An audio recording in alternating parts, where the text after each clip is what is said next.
Hello, good morning, everyone. Happy Thursday. I hope some of you can join in for this meditation session. Um, it's looking to be a nice sunny day. At least some of the sun should find its way to us, so I'm grateful for that. And so I just greet all of you the way I start each morning, which is by saying, today is a good day. We are alive, and we're part of this living process that life is offering us an opportunity to grow, to change, to come together, and to be in this practice of contemplation together and meditation. So today I'd like to just share some thoughts and reflections on non-resistance. And I think now more than ever that the practice of non-resistance as a way to engage with life seems to me more fitting than ever. So I'd like to start off with a simple parable out of that the same book, the same Eckhart Tolle book, A New Earth. And this parable, this story, when I read it many years ago, maybe a decade ago, still stays with me and still informs me each time I read it. So I'd like to share that with all of you. And this is the parable of non-resistance. Is that so? The Zen master Hakuin lived in a town in Japan. He was held in high regard, and many people came to see him for spiritual teaching. When it happened that the teenage daughter of his next-door neighbor became pregnant, when being questioned by her angry and scolding parents as to the identity of the father, she finally told them it was Hakuin, the Zen master. In great anger, the parents rushed over to Hakuin and told him, with much shouting and accusing, that their daughter confessed that he was the father. All he replied was, "Is that so?" News of the scandal spread throughout the town and beyond. The master lost his reputation. This did not trouble him. Nobody came to see him anymore. He remained unmoved. When the child was born, the parents brought the baby to Hakuin. "You are the father, so you look after him." The master took loving care of the child. A year later, the mother remorsefully confessed to her parents that the real father was the young man who worked in the butcher shop. In great distress, they went to see Hakuin to apologize and ask for forgiveness. "We're really sorry. We've come to take the baby back. Our daughter confessed that you are not the father." "Is that so?" is all he would say as he handed the baby over to them. The master responds to falsehood and truth, bad news and good news, in exactly the same way. Is that so? He allows the form of the moment, good or bad, to be as it is, and so does not become a participant in human drama.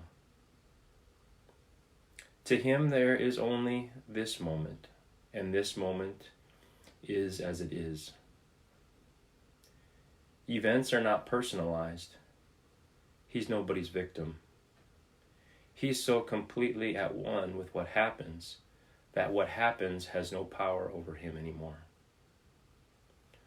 Only if you resist what happens are you at the mercy of what happens, and the world will determine your happiness or unhappiness. The baby is looked after with loving care. Bad turns into good through the power of non-resistance. Always responding to what the present moment requires, he lets go of the baby when it's time to do so.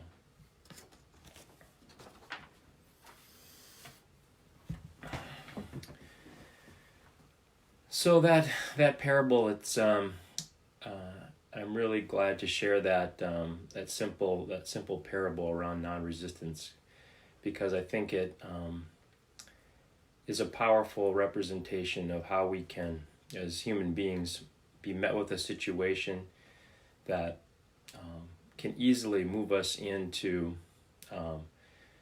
one of our hardwired responses, which is to fight, to flight, or to freeze. And the story offers another possibility, that we actually can stay fully present and in the moment and accept the situation as it is and take a powerful action without moving into a fight response, a flight response, or a freeze response. When we don't make an enemy out of our circumstance, it allows us to stay centered. It allows us to keep our higher thinking functions open in our prefrontal cortex, our imagination, our creativity. And in my experience, that allows for actions that are really what I call, or how I experience them, are inspired actions that are beyond fight, flight, or freeze. And so that's what we're all. That's the invitation, is that we're all practicing that in meditation, is to learn how to experience our emotions, but not have them overtake us to where we lose our sense of presence and our creativity and our imagination.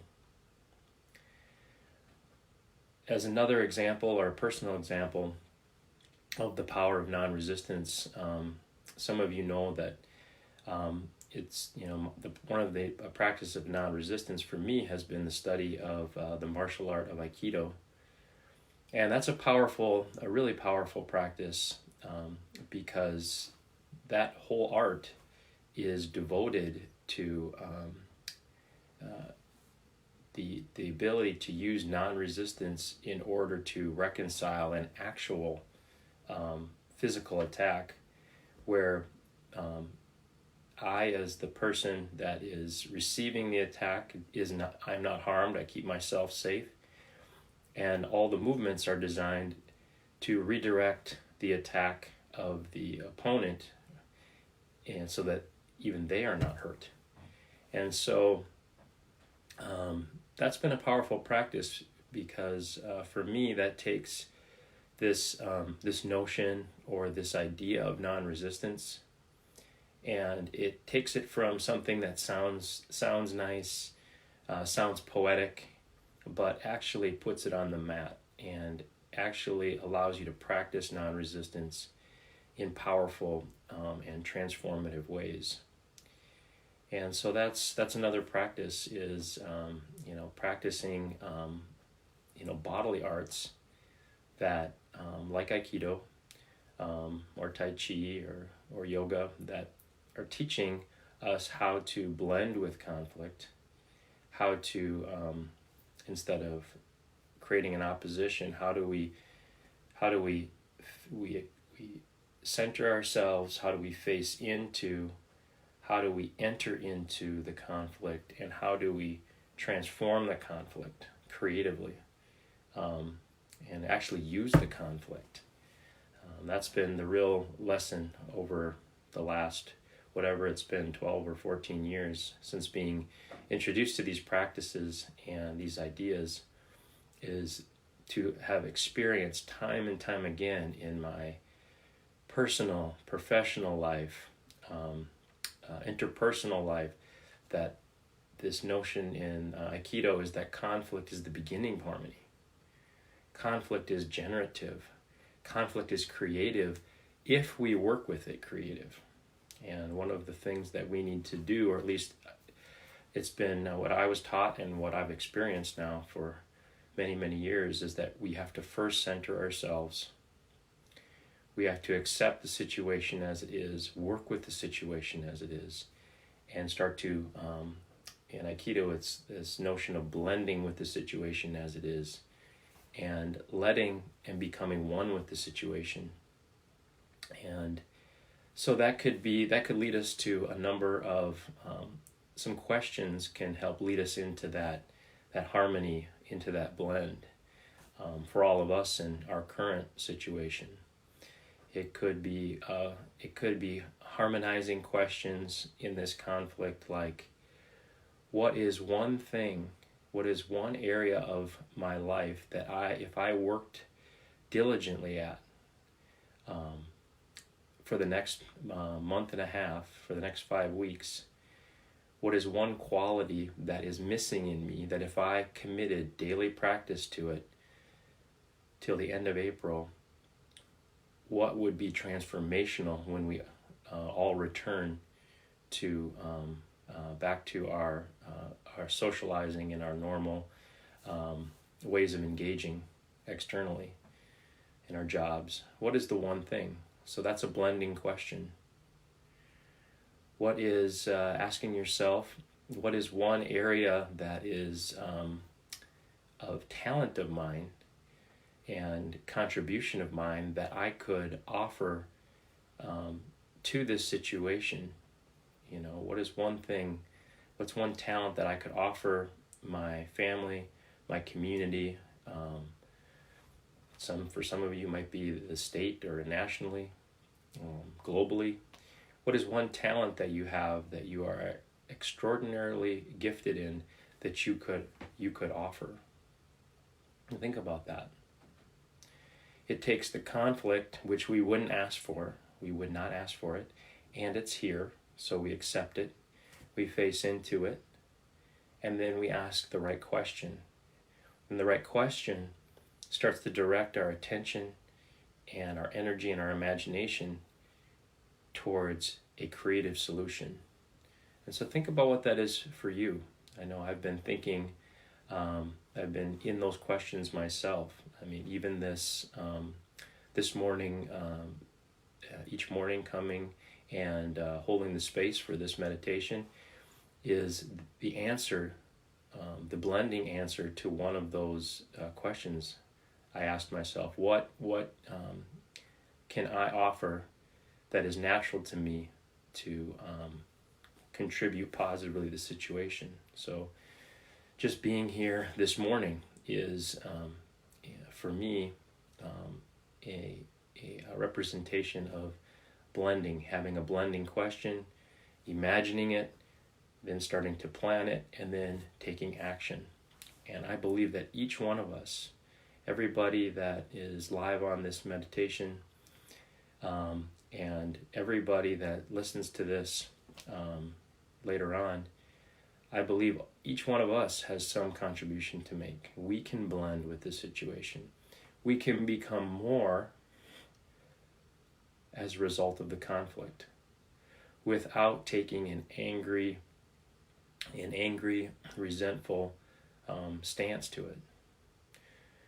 We're becoming one with the situation, much like, very similar to the Zen master in the opening parable. How do we become one with the situation and be transformed through it?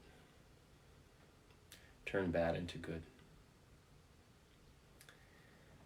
So my last sharing here is really around other practices, and meditation can be much like Aikido or other things that teach us the power of non-resistance. One thing that we can do is we can also start to bring that a non-resistive form of meditation into our practice. And so basically, to sum up the gist of all meditation, is there generally are surrender methods over here on my far left, and then there are awareness methods in the middle, And then there are concentrative methods over here on my right, if you think of it like a continuum.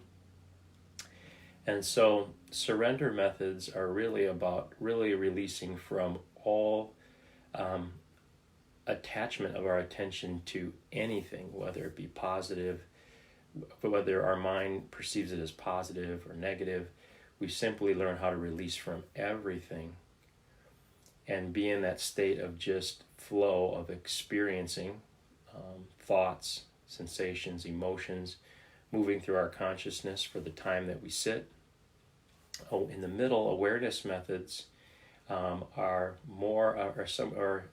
using like a blend of intention and attention, becoming aware of just how our mind has been conditioned. So a practice might be in the middle of is choiceless awareness, where we just sit and we notice if our mind goes into the future, we just follow it until it kind of snaps back, or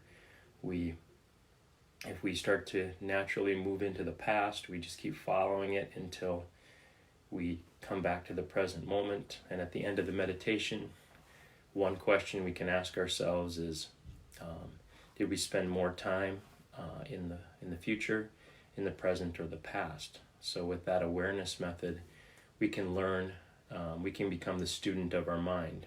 How have we conditioned ourselves? And then over here on the right, at least the way I'm describing it, is the concentrative methods. They're using more attention than intention, and that's where you have a focus. There's a focus of your attention on maybe an object or a flower or a mantra you say, and every time you leave that, your attention diverts from that. You slowly, gently just bring it back. So you're using attention in those concentrative methods, and as you use more of the surrender methods, you're using intention, where you're not trying to focus on any one thing, more letting all of that flow by you. And so that's the invitation. Of course, use whatever form of meditation is speaking to you the most this morning, if you're already in a practice, and if you're curious to be in a practice that can really align with this inquiry into non-resistance, I invite you to explore using a surrender method of meditation as we sit today. And so simply, as you close your eyes, when a thought or an emotion or a sensation comes to you, you simply just imagine your mind grabbing onto it, and then you just simply imagine releasing from it and letting it just flow right by you. So some people in different traditions will use a word that they will use as their release word, or some people will use imagery where they imagine their mind grabbing onto a thought, a thought, an emotion, a sensation, and then they imagine releasing it. However you do that, imagine all that content coming to you and flowing by you. And that can be a powerful way to train our mind into the power of non-resistance. So with that, let's take some time to sit together. So let's move into those self-awareness practices. First, moving into a mood check. So just notice your mood right now. Noticing and meeting that mood without judgment, detachment, or resistance. Just allowing that mood or that emotion to be. Some of you might be very anxious right now. Some of you might be feeling really happy and optimistic. Some people may be afraid. You might feel sad. So just allowing that to be, accepting that is what the present moment is offering us, and that we're going to become one with it. And so for me, just to share in, my mood is I feel grateful this morning. I feel grateful to be with all of you and to be sharing what I'm sharing.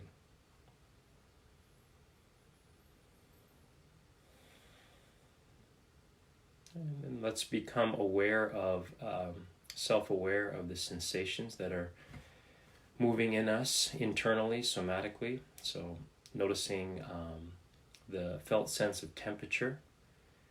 What's the felt sense of temperature right now? Do you feel warm, cool, somewhere in between? I feel slightly cool on the surface of my skin right now. And then notice your felt sense of movement. Do you feel like you're expanding, like you're getting bigger? Or do you feel like you're contracting, you're getting smaller? Really, you can, any word that ends in an ing is a good descriptive word for movement. So buzzing, tingling, streaming. So I feel like right here I'm expanding a bit, and I feel as though there's a bit of a tingling on the surface of my skin, mostly on the front here. So becoming aware of the movement of energy in your body.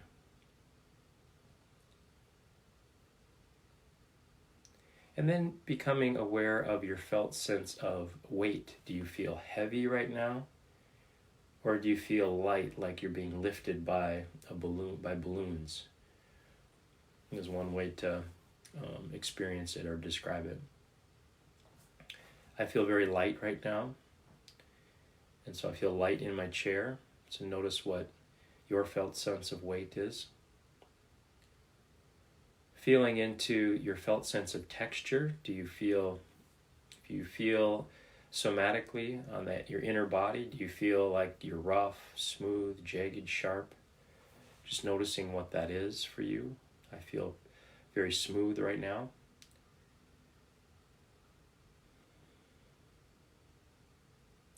And then feeling into your shape. Do you feel in your length? First, let's bring our attention to our length. Do you feel tall? Like you're really, without trying, extending into your vertical line? Or sometimes we feel compressed, like we're being weighted down. Noticing what that is for you.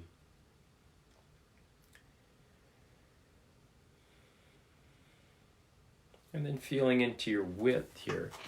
From left to right, do you feel like right now you're narrow? Maybe your arms are folded? Or do you feel like without trying, you're really open from left to right? And just noticing that. Powerful self-awareness for the day. And then feeling into your depth from front to back. Do you feel like you are leaning forward, kind of ahead of yourself? Or do you feel like you're back behind yourself? Or do you just feel centered without trying? Do you just feel grounded, centered in this moment? Again, you're meeting that without judgment or attachment or resistance. And that if you are kind of leaning in, that you're just allowing that awareness to open up a question for you. Like, what am I leaning into? What am I anticipating? Or if you feel like you're way back, you can ask yourself, what has happened in the past that I'm not done with, I'm not settled with yet. So in some ways you can start to listen to the wisdom of your body.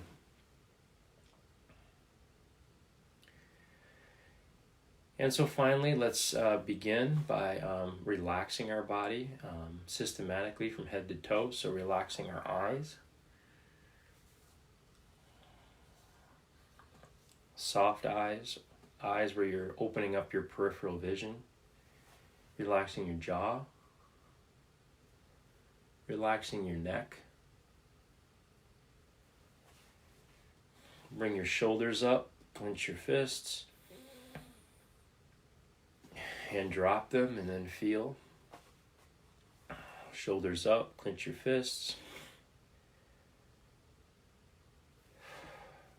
Drop your shoulders down. Soften your chest. Relaxing your diaphragm. Relaxing your belly. And relaxing your hips into the chair or however you're holding your body right now. Relaxing your thighs and calves and feet. And what we're trying to do is create more space in our body.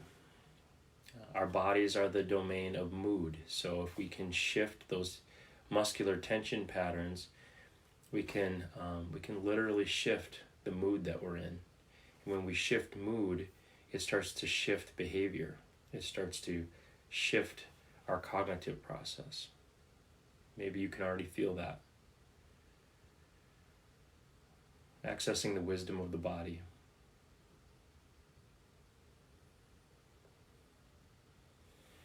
And then let's center ourselves here very slowly. Let's center in our length. So find a nice balance in your vertical line.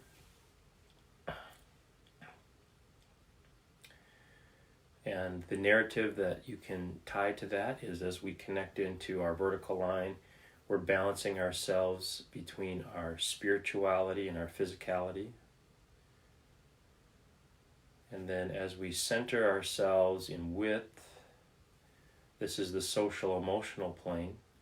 So if you start here, you can use this symbolically as bringing attention to self. You have a commitment to yourself. And then as you extend out, you can imagine extending out your commitment you have to others, your family, your friends, colleagues, clients. So we're trying to create balance there. We don't want to be completely all others focused where we lose ourselves. And we don't want to be so self-centered that we aren't thinking of anybody else, but we're trying to find that balance. This fine balance, this art of taking care of ourselves while taking care of others. And then let's center in our depth. So just leaning in, imagine the space in front of you as your future. Could be as small as your future, the trajectory of your day, your week, your month, 12 weeks, a year from now. And then feeling into your back, imagine that as your history, where you've been. Everything that has shaped you up to this moment. And we're finding a centered place on our sit bones if we're sitting here. In other words, we feel our history at our back, so we have the wisdom of our experience at our back, and we also have this vision of the future and what we're yearning for, what we're longing for, what we're feeling called to become and to contribute, having a clear vision.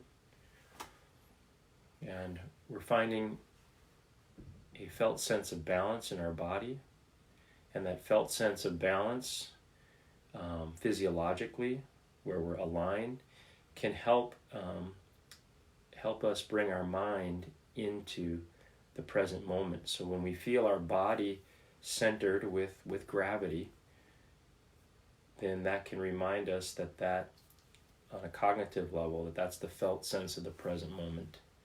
We're cultivating all our power, all our presence into this moment, the only moment that ever really is.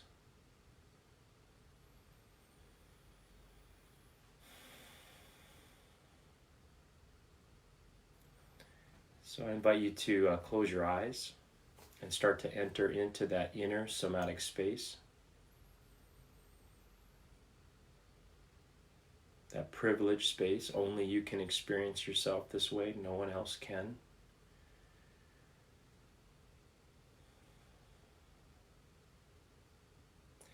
And set your intention. Remind yourself for the sake of what that you're doing this practice.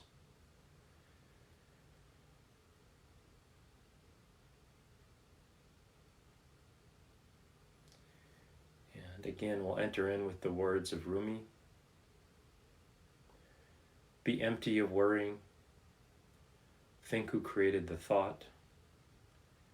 Why do you stay in prison when the door is wide open? Move outside the tangle of fear, thinking. Live in silence, flowing down and down into always widening rings of being.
Be empty of worrying. Think who created the thought. Why do you stay in prison when the door is wide open? Move outside the tangle of fear, thinking. Live in silence, flowing down and down into always widening rings of being.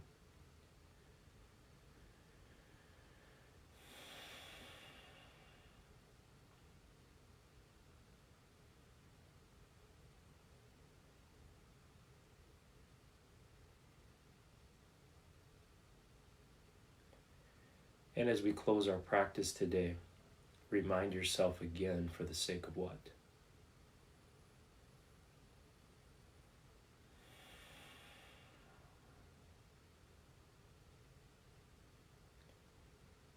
And then on your next exhale, very gently and very slowly begin to move your arms and legs.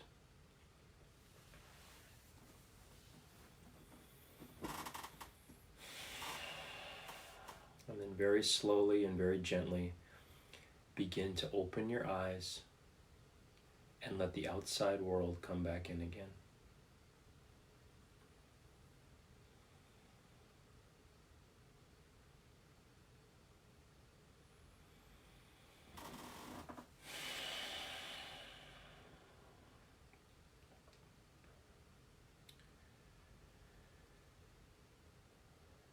Take a moment to check your mood and notice if that has shifted since the beginning of our time together. For me, I've shifted from gratitude to really this felt sense of connection and groundedness and readiness. And notice what it is for you. Notice what shifted for you.